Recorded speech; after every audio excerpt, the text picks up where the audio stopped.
Supreme court ने वायु प्रदूषण का एक प्रमुख कारण बने पराली दहन को लेकर पंजाब सरकार को जो खरी खोटी सुनाई, उसके लिए वही जिम्मेदार है। उसकी ओर से समय रहते ऐसे प्रयास नहीं किए गए जिससे बड़े पैमाने पर पराली न जलाई जाती। यदि इस बार भी पंजाब में सबसे अधिक पराली जली तो इसी कारण की राज्य सरकार ने ऐसा न होने देने के लिए आवश्यक राजनीतिक इच्छा शक्ति नहीं दिखाई। यही कारण रहा कि सुप्रीम कोर्ट को यह कहना पड़ा कि पंजाब को हरियाणा से सीख लेनी चाहिए, जिसने किसानों को वित्तीय प्रोत्साहन देकर एक बड़ी हद तक पराली को जलाने से रोकने में सफलता हासिल की।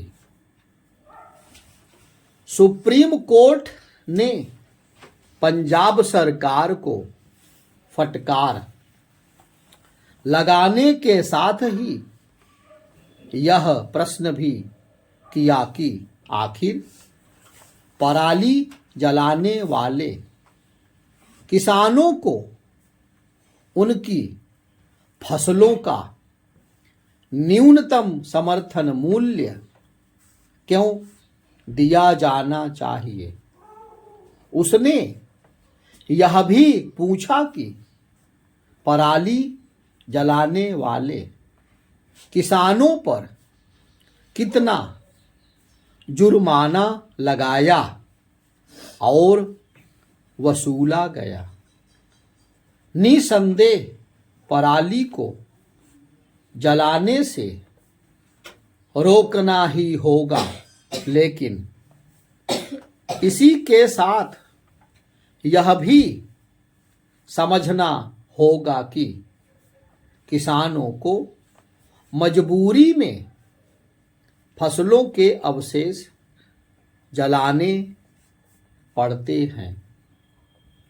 उन्हें नई फसल के लिए अपना खेत जल्द खाली करना होता है।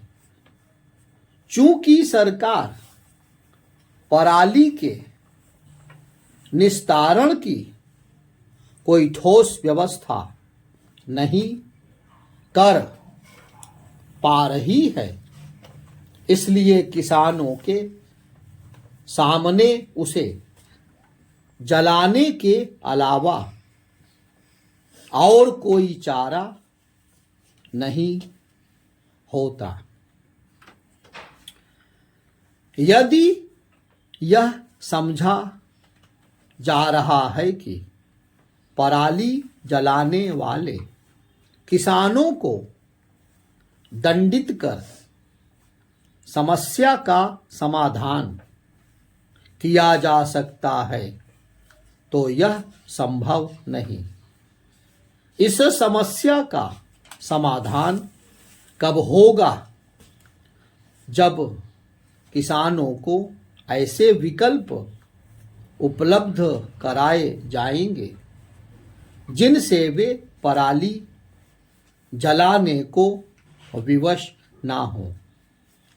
उन्हें वित्तीय सहायता प्रदान करने के साथ ही पराली का निस्तारण करने वाली मशीनें मुफ्त में उपलब्ध कराई जानी चाहिए या फिर उनके खेतों में से पराली हटाने की कोई व्यवस्था की जानी चाहिए।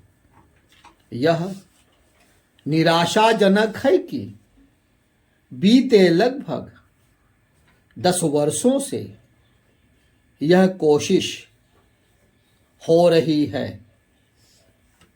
कि पंजाब, हरियाणा, पश्चिमी उत्तर प्रदेश, राजस्थान आदि में पराली को जलाए जाने का सिलसिला थमे, लेकिन ऐसा नहीं हो पा रहा है।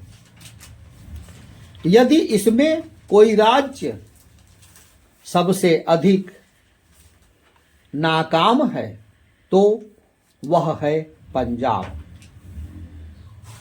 सुप्रीम कोर्ट के साथ साथ कृषि विशेषज्ञ भी एक अरसे से यह आवश्यकता जता रहे हैं कि पंजाब में धान की खेती को हतोत्साहित करना चाहिए, लेकिन इस दिशा में कोई ठोस कदम नहीं उठाए जा सके हैं, और वह भी तब जब इस राज्य में भूजल स्तर लगातार नीचे जा रहा है। यह अच्छा है कि सुप्रीम कोर्ट दिल्ली एनसीआर में बढ़ते वायु प्रदूषण का संज्ञान ले रहा है, लेकिन उसे इस पर भी ध्यान देना होगा कि उत्तर भारत के एक बड़े हिस्से में वायु की गुणवत्ता का स्तर इतना खराब है कि वह स्वास्थ्य के लिए हानिकारक है। ऐसा इसीलिए है क्योंकि वायु प्रदूषण के अन्य कारणों के निवारण पर ध्यान नहीं दिया जा रहा है। दूसरे पैराग्राफ में तब की जगह कब बोला गया है, उसको भाषा से सही करके अनुवाद करिए, मिलान करना है।